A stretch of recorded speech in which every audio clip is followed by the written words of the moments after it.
اعوذ باللہ من الشیطان الرجیم بسم اللہ الرحمن الرحیم۔ میرے عزیز ہم وطنوں السلام علیکم۔ جناب، آج جو واقعہ ہے وہ ہے گرمی کی جو شدید لہر آئی ہوئی ہے، اس سے بہت سی بیماریاں بن جاتی ہیں اور بدن کے لیے بہت نقصان دہ بھی ہو جاتی ہے۔ اس سے احتیاط بہت ضروری ہے، لیکن کبھی کبھی ایسا ہوتا ہے، اکثر ایسا ہوتا ہے کہ چھوٹے یا بڑے، بوڑھے یا بچے، ان کی نکسیر پھوٹ جاتی ہے۔ کیوں قدرت نے ایسا انتظام دیا ہے کہ ناک سے خون آنا شروع ہو جاتا ہے، نکسیر ناک سے خون آنا بہنا شروع ہو جاتا ہے۔ ناک کی جو جھلی ہوتی ہے وہ بہت باریک ہوتی ہے، بہت حساس ہوتی ہے۔ خشک ناک ہونے کی وجہ سے وہ جھلی پھٹ جاتی ہے۔ جب جھلی پھٹ جاتی ہے تو خون آنا شروع ہو جاتا ہے۔ اس کے لیے بہت سی ایسی چیزیں ہیں جو ہمیں بہت احتیاط کرنا چاہیے۔ ناک کو صاف ستھرا رکھنا چاہیے اور ناک کے لیے ہمیشہ ناک کو خشک نہیں ہونا دینا چاہیے۔ کبھی کبھی ایسا ہوتا ہے کہ نکسیر پھوٹ جانا کوئی بڑی بات نہیں ہے، یہ ہو جاتا ہے، لیکن اس کے لیے اس کی بچت ضروری ہے۔ پہلے زمانے میں یہ ہوتا تھا کہ دادیاں نانیاں اور مائیں باپ ان کے سر پہ پانی ڈال دیتے تھے ٹھنڈا، اور وہ نکسیر بند ہو جاتی تھی، یا ناک کو دباتے تھے تو نکسیر ٹھیک ہو جاتی تھی۔ یہ ہوتی کیوں ہے؟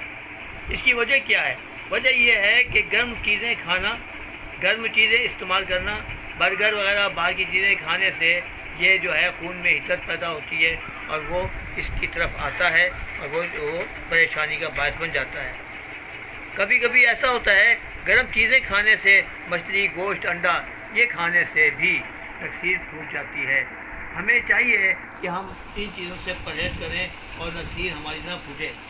ہوتا یہ ہے اس کے لیے ہمیں ٹھنڈی چیزیں کھانی چاہیے، جیسے گاجر ہے، چقندر ہے، اور سیب کا مربع ہے، اور آملے کا مربع ہے۔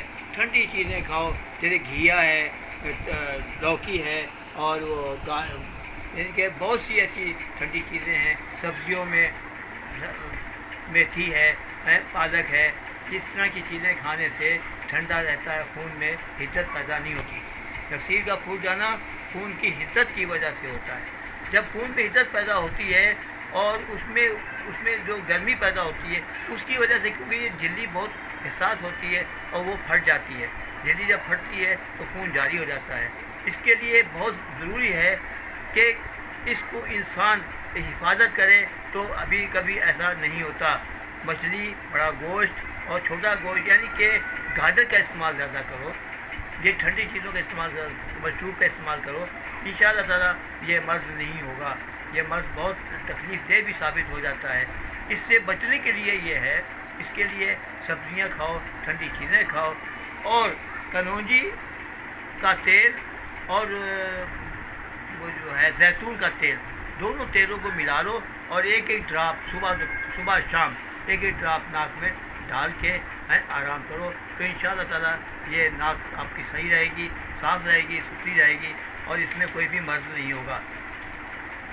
ان قطروں کے ڈالنے سے آپ کی ناک میں خشکی ختم ہو جائے گی، ناک میں خشکی نہیں ہوگی، عمر بھر ناک صاف رہے گی، جلدی خشک نہیں ہوگی، بلڈ پریشر بھی صحیح رہے گا آپ کا۔ گرمی میں اس کی احتیاط کی ہے کہ زیادہ گرمی میں باہر نہ نکلو، کیونکہ باہر نکلنے سے بھی یہ چیز ہو جاتی ہے۔ ہمیں چاہیے کہ ہم اپنے جسم کا خاص خیال رکھیں۔ یہ ناک جو ہے یہ کوئی معمولی چیز نہیں ہے، اس کے اوپر بہت سے ایسے اثرات ہیں جو صحت کے لیے بہت مفید ہیں، اور ناک سے ہی سب کچھ ہے۔ ہمیں منہ سے سانس نہیں لینا چاہیے، ناک سے سانس لینا چاہیے۔ جو لوگ ناک سے سانس لیتے ہیں ان کی زندگی بڑھتی ہے اور ان کی پریشانیاں کم ہوتی ہیں۔ یہ آپ آزما کے دیکھ لیجیے۔ آپ سیدھے بیٹھ جائیں اور ناک سے ایسے سانس لیں، ناک سے ہی لیں، ایسے لیں، انشاءاللہ تعالیٰ آپ کی جو ہے نا وہ صحیح ہو جائے گی۔ ہم دعا کرتے ہیں کہ آپ کی صحت رہے، ہم سب خوش رہے، پورا پاکستان خوش رہے، پورا عالم خوش رہے، صحت کا خیال رکھے۔